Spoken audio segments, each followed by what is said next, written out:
BJP তপশিলীদের ক্ষেত্রে বিভিন্ন প্রতিশ্রুতি দেয়, কিন্তু সেই প্রতিশ্রুতি কখনো বিজেপি পালন করে না। তারা ভোটের আগে আসে, এসে বিভিন্ন রকম প্রতিশ্রুতি দেয়, দেওয়ার পরেও তারা সেই প্রতিশ্রুতি কখনো পালন করে না। আমার স্ক্রিনে দেখবেন একটা পেজ ভেসে উঠবে, একটা পৃষ্ঠা ভেসে উঠবে, তাতে লেখা আছে বিজেপি কি কি প্রতিশ্রুতি দিয়েছে এবং পালন করেনি, আর তৃণমূল কি কি প্রতিশ্রুতি দিয়েছে এবং পালন করার চেষ্টা করেছে ও পালন করেছে। আসুন সেটা আমরা একটু পরে আমার স্ক্রিনে ভেসে উঠবে, সেটা দেখে খেয়াল করবো। আসুন আমি আপনাদেরকে বলছি। দেখুন, ভোটের আগে বিজেপি আবার আপনাদের কাছে আসার আগে তারা যে প্রতিশ্রুতিগুলি রাখতে ব্যর্থ হয়েছে সেগুলি পুনরায় স্মরণ করুন।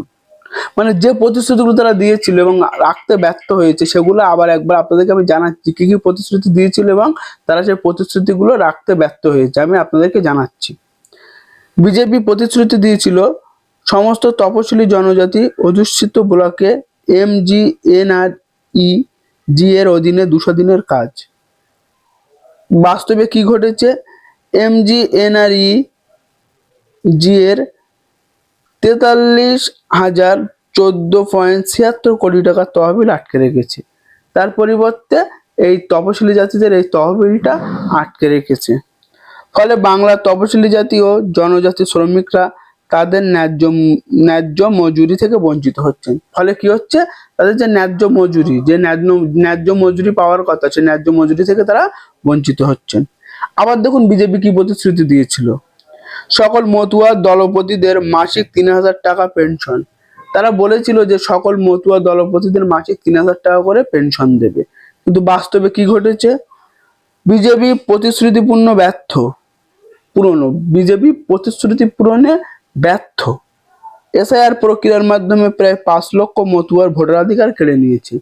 এই এসআইআর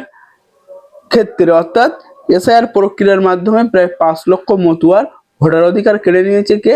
সেই বিজেপি সরকার। যে এসআইআরটা হয়েছে সম্পূর্ণ কেন্দ্রীয় সরকারের মদতে, অর্থাৎ বিজেপি সরকারের মদতে। তারপরে কি?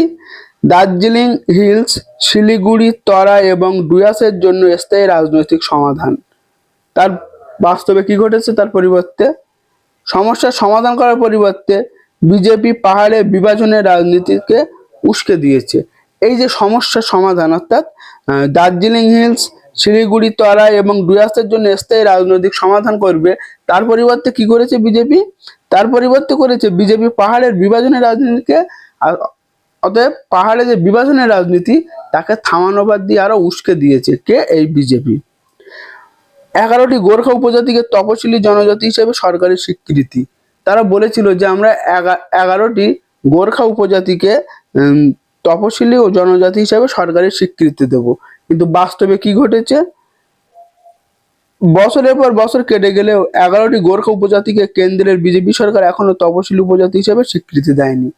অর্থাৎ কেন্দ্রের যে বিজেপি সরকার তারা এখনো সেই 11টি গোর্খা উপজাতিকে তপশিলি জাতি হিসেবে স্বীকৃতি দেয়নি। সিএপিএফ এর অধীনে নারায়ণী সেনা ব্যাটালিয়ন প্রতিষ্ঠা। তারা বলেছিল যে সিএপিএফ এর অধীনে নারায়ণী সেনা ব্যাটালিয়নের প্রতিষ্ঠা করবে, কিন্তু বাস্তবে কি ঘটেছে? বিজেপি শাসিত অসমের ফরেনার্স ট্রাইব্যুনাল বাংলার রাজবংশীদের এনআরসি নোটিশ পাঠিয়ে শুধু করেছে অসম্মান। অর্থাৎ বাংলা যারা রাজবংশী তাদের এনআরসি নোটিশ পাঠিয়ে শুধু অসম্মান করেছে কে? ওই কেন্দ্রের বিজেপি সরকার। দার্জিলিং এ grand Gorkha freedom fighters museum তৈরি করা। অর্থাৎ বিজেপি বলেছিল যে দার্জিলিং এ grand Gorkha freedom fighters museum তৈরি করবে, grand Gorkha freedom fighters museum তৈরি করবে। তার পরিবর্তে বাস্তবে কি কি ঘটেছে?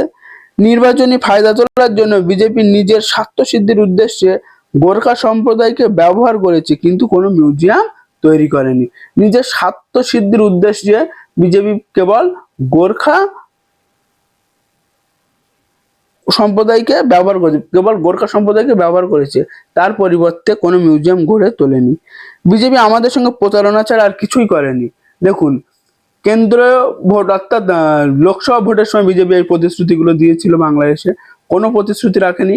আবার সামনে যে আসন্ন বিধানসভা নির্বাচন তখন এসে বিজেপি এই প্রতিশ্রুতিগুলো দেবে, অর্থাৎ এর ভিতর কিছু প্রতিশ্রুতি থাকতে পারে, নতুন কিছু প্রতিশ্রুতি দিতে পারে। দয়া করে বিজেপির কোনো প্রতিশ্রুতিতে পা দেবেন না। বিজেপির কোনো টোপ, এগুলো হচ্ছে বিজেপির টোপ। বাংলা কথায় বাংলার রাজনীতিকে বিভাজন করার আর বাংলা থেকে বিজেপি ভোট নেওয়ার একটা টোপ।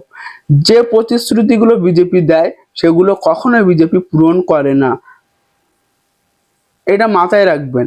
আর আসন্ন বিধানসভা নির্বাচনে আপনারা তৃণমূল কংগ্রেসকে ভোট দেবেন ও তৃণমূল কংগ্রেসকে জেতাবেন ও আবার পুনরায় মুখ্যমন্ত্রী মমতা ব্যানার্জিকে আরেকবার মুখ্যমন্ত্রী হওয়ার সুযোগ দেবেন।